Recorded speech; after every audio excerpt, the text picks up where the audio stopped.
To be fair to Tua, I thought he played one of his best games in a while. Now, the bar wasn't high, but I thought he played one of his best games in a while, and I'm really happy that he's back and healthy. Yeah. And, like for a lot of people, they never wanted to see him come back. I get it. But at some point, the player decides he wants to take on the risk. The player comes back. You can only hope they just stay upright and healthy. And he slid, and he got out of trouble. And I thought he was kind of mobile for Tua yesterday. And yet, did he miss some balls? Absolutely. Did he almost throw the ball to Kaiser White like the second?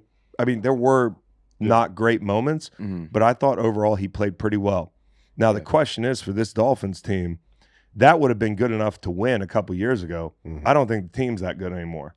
I just don't think the team's that good anymore. I think the defense plays pretty well.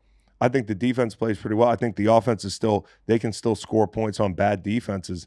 But a little secret about the Arizona Cardinals defense, they don't have a lot of dudes on that side of the ball. So, if 27 points, 28 points isn't enough, I do have to look at the offense and say, we just got outscored by Kyler Murray. And guess what Kyler Murray didn't have? A run game.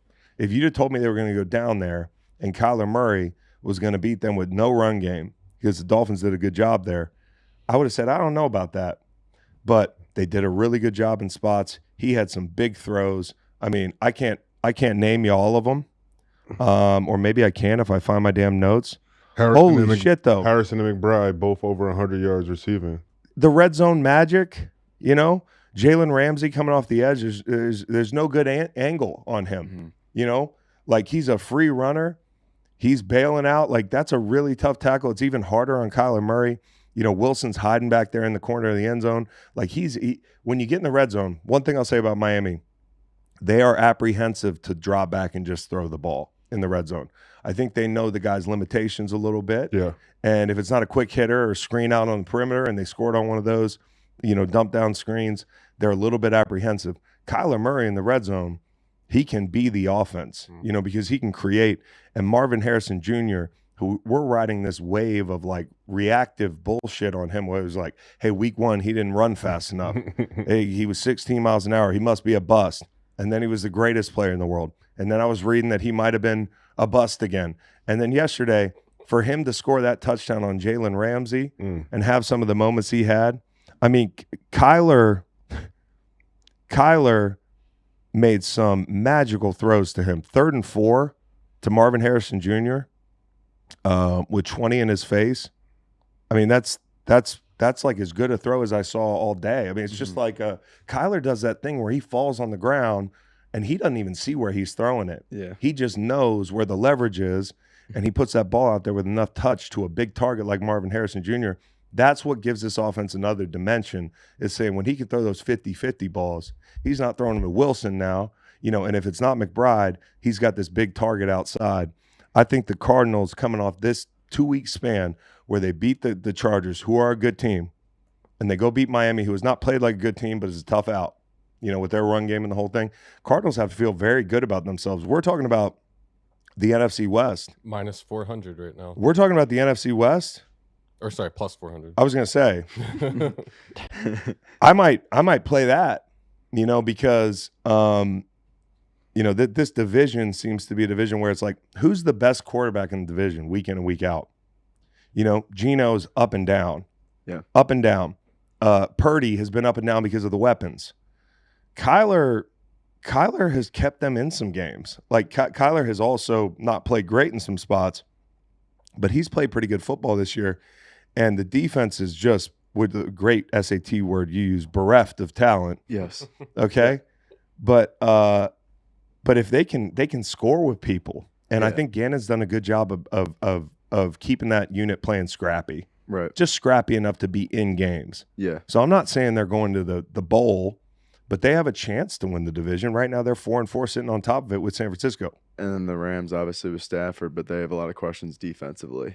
And the Rams woke up a couple days ago thinking, hey, we were thinking about shipping Cooper Kupp out of here, thinking about selling.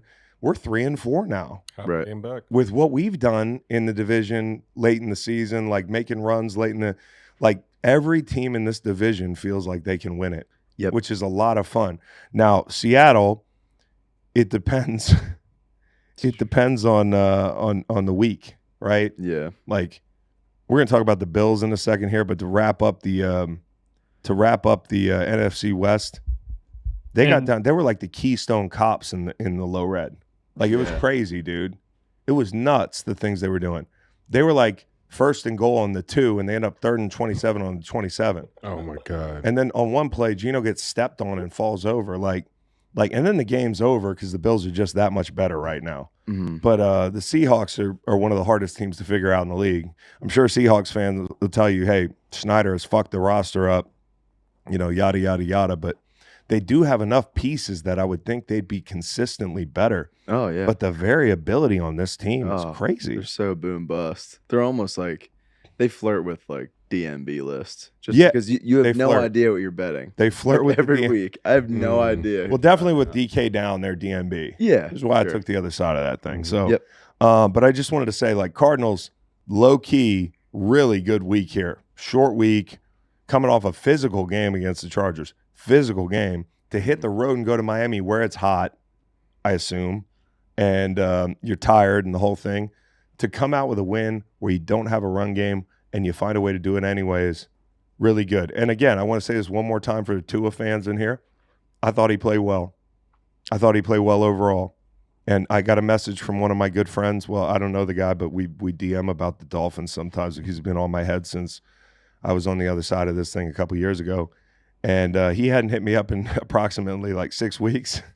And in the first quarter, he was like, y'all better give my man some respect. Nobody elevates. There's only a handful of guys on the planet that elevate their team the way this guy did. And what did I do? I said, there's a little early for that text, buddy. Little early for that message. Fucking back, Chris. He's back. Just like Fins he's up. back. What's up, boys? No guardian cap. Had a little difficulties there. Had to, fix some tech stuff, but I'm back. Did you talk about how Tua elevates the run game for the Dolphins at all, Chris? Because that was something I was looking at. I'd love to talk about that briefly. What's the Kyler take, though, Robert Brown? Said stop it with the Kyler take. No, I will. But I'm just reading the chat. I want to keep the chat involved. Stop it with the Kyler take to beat a bad Miami team. Cardinals are very definition week to week because Kyler is indifferent about football as he is physically talented. Well, you got a lot of English on that take, Robert Brown. Like, I can tell it's not just about the football. I think Kyler's played well this year. I think objectively, if you're watching the games, which, hey, if you've watched every Cardinals game, be my guest. But I know somebody on this set who has, and I think he's played pretty well. Mm-hmm. And when you look at the other quarterbacks in the NFC West, outside of Matt Stafford, can you really say with authority that he can't make a case for being the hottest quarterback in the NFC West right now? Right. I'm not saying it's scorching hot. I'm not saying they're putting up 50 points a game, but he's played pretty well. Before Sunday, maybe. Huh? Geno before the Bills game, but you caught him on a dome week where he was just like, and DK's down right now, so those teams are dealing with injuries the whole thing. Are you afraid of the Call of Duty curse for Kyler? Oh, it is coming out. I am a little bit. I'm Black a little Ops afraid. 6. To Robert's point. What did Robert say? He said he doesn't care about football. We'll see, Robert. I don't know. If he plays well down the stretch this year, will you come off of that take that he doesn't care about football? I also think sometimes it's just, look how great Cliff's been in Washington. Sometimes the fit is better. Mm-hmm. I don't think the fit was great with Cliff. And another thing about, Cliff is late in seasons, his offenses have cooled. And, part of that's been Kyler Murray and part of that's been the scheme. So something to look out for in Washington. I don't think it happens. And Petzing's done a pretty nice job in Arizona.